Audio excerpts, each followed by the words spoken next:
슬롯 감독에 대한 비판 여론이 빠르게 확산되고 있습니다. 사실 알론소라는 강력한 대체자의 등장이 큰 것 같기는 해요. 하지만 이제는 성적 자체만 놓고 봐도 문제가 되어야만 합니다. 최근 5경기 리버풀의 성적은 리그를 기준으로 4무 1패를 기록하고 있습니다. 5경기 동안 승리하지 못하고 있는 거예요. 심지어 최근에는 올 시즌 전반적인 분위기가 그리 좋지 못한 본머스에게도 패배하고 말았죠. 이에 일부 팬분들은 슬롯 감독의 시즌 도중 교체를 주장하고 있기도 합니다. 빨리 알론소를 모셔와야 한다는 거예요. 미리 말하자면 저는 일부만 동의하는 입장이고요. 그래서 오늘은 리버풀이 사비 알론소 감독을 데려와야 하는 이유에 대해 이야기를 좀 해보려고 합니다. 주관적인 생각이 많이 반영된 영상인 점 참고해 주시고요. 그럼 영상 바로 보시죠.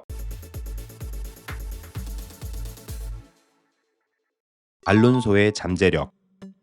알론소는 경질되기 전까지 레알의 감독으로서 총 34경기를 지휘하며 24승 4무 6패를 기록했습니다. 승률은 70.6%였고요. 이 수치는 75%를 기록한 마누엘 페그리니, 74.8%를 기록한 카를로 안첼로티, 72.2%를 기록한 라도미르 안티치, 71.9%를 기록한 조세 무리뉴에 이어 역대 레알 감독 중 5위에 해당되는 기록입니다. 경질을 당할 만한 성적은 아니었다는 거예요. 사실 알론소가 선수에 이어 감독으로서도 성공할 거라는 것은 이미 어느 정도는 예상 가능한 것이었다는 팬들의 시선도 있어요. 그들은 페리코라고 불리던 그의 아버지도 감독이었다는 사실, 그리고 알론소가 선수 시절에도 포지션 및 경기 이해도가 상당히 높은 수준의 선수였다는 사실, 또한 스페인, 잉글랜드, 독일 리그를 모두 뛰어봤다는 사실을 근거로 제시하고 있죠. 심지어 선수 시절 리버풀에서는 대법사의 지도를 받았고 레알에서는 무리뉴와 안첼로티, 바이언에서는 펩이라는 명장의 지도를 받았다는 것은 알론소가 감독직을 수행함에 있어 분명히 플러스 요인이 되었을 거라 생각해요. 실제로 알론소는 정식 감독직을 맡자마자 세계를 놀라게 할 만한 업적을 세우기 시작했어요. 특히 그가 처음으로 감독직을 수행했던 레버쿠젠은 향단 120년 역사의 길이 남을 첫 분데스리가 우승을 거머쥐기도 했죠. 그것도 무패로 달성했다는 게 더욱 놀라운 부분이고요. 장고의 역사를 가진 유럽 축구계에도 무패 우승을 달성한 구단은 그리 많지가 않아요. 프리미어리그로 범위를 한정하면 03-04 시즌의 아스날이 유일하고요. 참고로 그 대단했던 퍼거슨 감독 시절의 맨체스터 유나이티드, 15실점이라는 리그 역사상 최소 실점 기록을 세운 무리뉴의 첼시, 시티 강점기라는 말이 나돌 정도로 리그를 제패했던 펩의 맨시티 또한 무패 우승은 달성하지 못했습니다. 사실 무패 우승 직후 알론소는 많은 빅클럽들의 러브콜을 받았습니다. 물론 리버풀도 알론소에게 접근한 팀 중 하나였고요. 하지만 그는 레버쿠젠에서 조금 더 경험을 쌓기를 바랬고 결국 잔류를 선택하게 되죠. 보니까 현지에서는 당시 알론소의 결정에 대해 매우 전략적이고 성숙한 판단으로 평가하고 있더라고요. 개인적으로도 알론소의 판단이 그의 커리어에 도움이 될 만한 판단이었다고 생각해요. 감독으로서 챔피언스리그 무대를 처음으로 경험했고 무엇보다 타이틀 방어의 의미를 제대로 이해할 수 있었을 테니까요. 사실 레알 감독직을 수행해봤다는 사실 또한 감독 알론소에게는 좋은 경험이 되었을 거라 봅니다. 특히 선수단 관리 측면에서 느낀 점이 많았을 거예요. 슬롯 감독의 한계.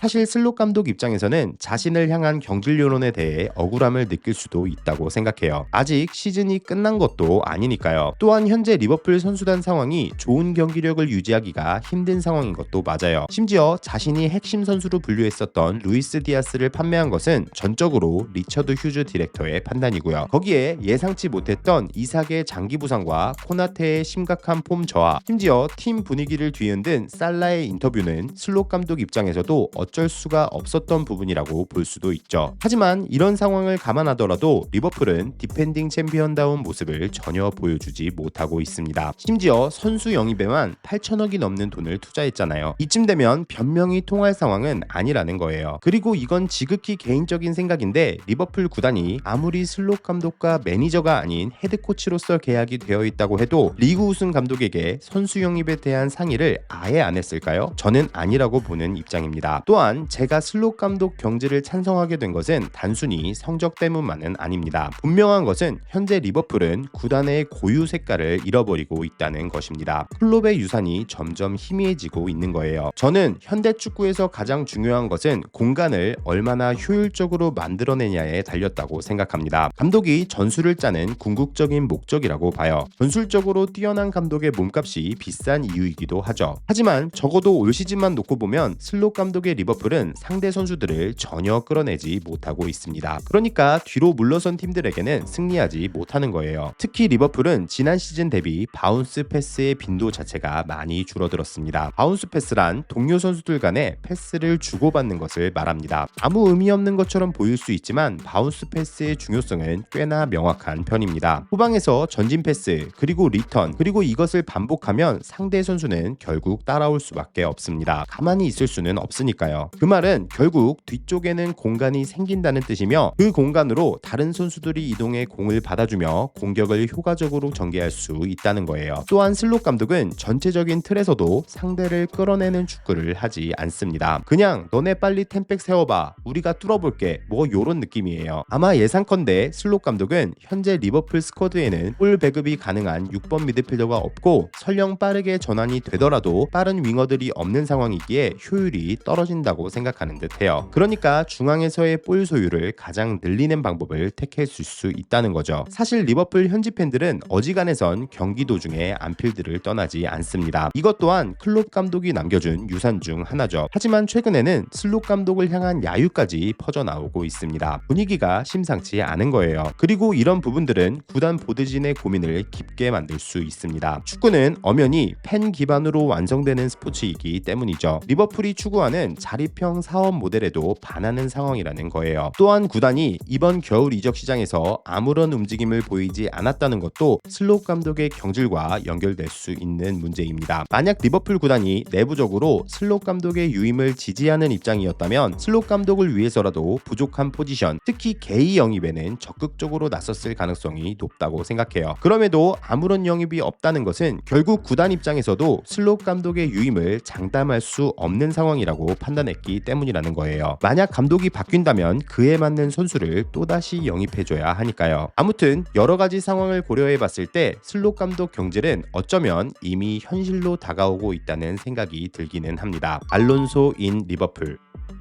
알론소 감독 전술의 키워드를 단계별로 이야기해보자면 약속된 움직임을 통한 빌드업 시스템, 그리고 턴오버 시 상대 롱패스를 사전에 차단하기 위한 강한 전방 압박, 지공 상황 시 수적 우위를 목적으로 하는 효율적인 공간 분배라고 볼 수 있습니다. 레알에서는 팀 상황에 맞게 4백을 사용하기도 했지만 결국 알론소는 3백을 기반으로 하는 전술 구성에 장점이 있는 감독입니다. 만약 알론소의 3-4-2-1 전술을 현재 리버풀에서 구현해 본다면 다음과 같은 라인업을 예상해 볼 수 있을 듯해요. 해당 전술의 장점 중 하나는 센터백 숫자 확보로 인해 3선 자원들의 수비 부담이 확실히 줄어들 수 있다는 것입니다. 이 얘기는 6번 자리에 수비력보다는 볼 배급이 준수한 선수를 배치해 빠른 전환이 가능하다는 것을 의미할 수 있고요. 그리고 비르츠, 커티스 존스, 케르케즈로 이어지는 삼각구도의 유연함은 이미 슬롯볼에서도 증명된 바 있습니다. 그들의 유기적인 스위칭 플레이는 상대 수비 라인에 균열을 만들어낼 수 있죠. 그리고 그렇게 생긴 공간으로 공격수들이 침투하면 되는 거예요. 또한 알론소는 양풀백들의 성향 차이를 이용하는 비대칭 전술을 활용하기도 합니다. 레버쿠젠 감독 시절에는 그리말도의 중원 합류로 왼쪽 지역에서 수적 우위를 점하며 세부 전술을 통한 하프 스페이스 공략이 팀의 주된 공격 루트였습니다. 여기서 왼쪽 하프 스페이스를 가장 잘 활용하는 선수가 바로 플로리안 비르츠고요. 그리고 왼쪽이 막힌다면 반대 전환을 통해 프림퐁에게 연결하고 또 다른 기회를 만들 수 있는 거죠. 저는 사실 그리말도의 역할을 케르케즈가 대신할 수 있을지가 의문이긴 했어요. 물론 지금도 완전히 해소된 것은 아니지만 그래도 최근 케르케즈의 언더래핑을 보면 나쁘지 않겠다 싶은 생각이 들기도 합니다. 시장 방향성. 만약 알론소가 리버풀의 감독으로 부임한다면 구단의 시장 방향성도 보다 명확해질 수 있습니다. 이적 시장에서 노려야 하는 선수의 윤곽이 정해질 수 있다는 거예요. 우선 3백 기반으로 포메이션을 구성하기 위해서는 당연히 센터백들의 보강이 필수적입니다. 안 그래도 센터백 뎁스가 얇은 리버풀 입장에서는 계획했던 것보다도 더 많은 주전급 센터백 영입을 고려해야 한다는 거예요. 거기에 볼 배급이 가능한 6번 미드필더도 필요합니다. 이를테면 레버쿠젠 시절 자카의 역할을 해줄 수 있는 선수가 필요한 거예요. 마카의 폼이 살아난다면 그에게 기대를 걸어볼 수도 있지만 현재로서는 가능성이 희박해 보이는 게 사실이에요. 가능하다면 애덤 워튼이 최고의 옵션이라고 생각하고요. 거기에 주된 공격 루트인 왼쪽 방향에서 상대 수비를 흔들 수 있는 크랙형 윙어도 필요합니다. 참고로 학포는 이런 역할에 적합한 선수는 아니라고 생각해요. 마무리. 사실 저는 개인적으로 슬롯 감독의 시즌 중반 경질은 반대하는 입장입니다. 이게 슬롯 감독에 대한 기대가 남아서라기보다는 구단이 알론소 감독을 위한 판을 까는 시간도 필요하다고 생각하기 때문이에요. 과연 리버풀 구단은 어떤 선택을 하게 될까요? 지금까지 박호비였습니다. 시청해주셔서 감사드리고요. 좋은 하루 되세요.